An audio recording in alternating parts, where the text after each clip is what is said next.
एक छोटे से गांव के पास एक पुरानी हवेली थी जिसे लोग शैतानी हवेली कहते थे। कहते हैं वहां जो भी गया वापस नहीं लौटा।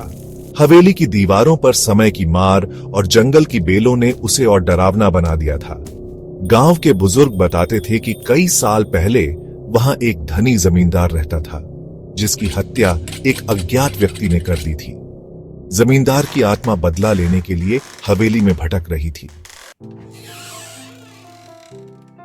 4 दोस्तों रोहन, मीरा, समीर और अंजलि ने उस हवेली की सच्चाई का पता लगाने का फैसला किया।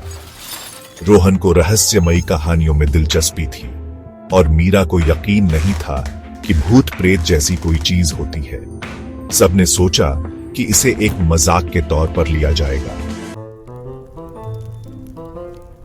वे रात को हवेली जाने का प्लान बनाते हैं। उनके पास एक कैमरा और टॉर्च थी ताकि वे अपनी भूतिया एडवेंचर को रिकॉर्ड कर सकें। जैसे ही वे हवेली के अंदर कदम रखते हैं, एक ठंडी हवा का झोंका उनके रोंगटे खड़े कर देता है। दीवारों पर खून के धब्बे और अजीब सी आकृतियां थीं। एक पुराने झूले की कर्कश आवाज से सन्नाटा टूटता है। ये सब नाटक है, कुछ नहीं होगा। तभी अचानक एक दरवाजा अपने आप बंद हो गया। उनकी टॉर्च झपकने लगी। वे सभी एक बड़े हॉल में पहुंचे जहां दीवार पर जमींदार की बड़ी सी पेंटिंग थी। पेंटिंग की आंखें उन्हें घूर रही थीं।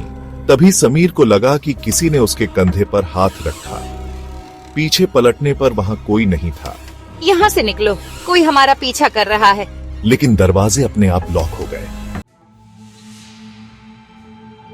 उनके सामने अचानक से एक परछाई उभरी। वह जमींदार की आत्मा थी। उसकी आंखें लाल थीं और उसकी आवाज मानो पूरे हॉल में गूंज रही थी। स्पिरिट, जो भी इस हवेली में आता है वह मेरी कैद में होता है। मेरे बदले की आग शांत नहीं हुई है। अंजलि, साहस करके, तुम्हें क्या चाहिए? आत्मा ने बताया कि उसे धोखे से मारा गया था। वह चाहता था कि कोई उसकी हत्या के असली दोषी का नाम बताए और उसकी आत्मा को मुक्ति दिलाए।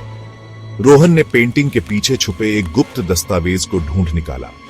उसमें लिखा था कि जमींदार का वफादार नौकर ही उसका हत्यारा था, जिसने धन के लालच में यह अपराध किया।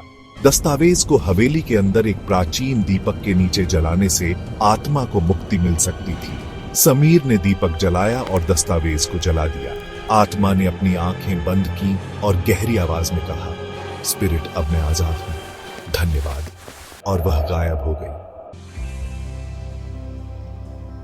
जैसे ही सूरज की पहली किरण हवेली पर पड़ी, दरवाजे खुल गए। चारों दोस्त दौड़ते हुए बाहर निकले। उनकी सांसें फूली हुई थीं, लेकिन उनकी आंखों में राहत थी।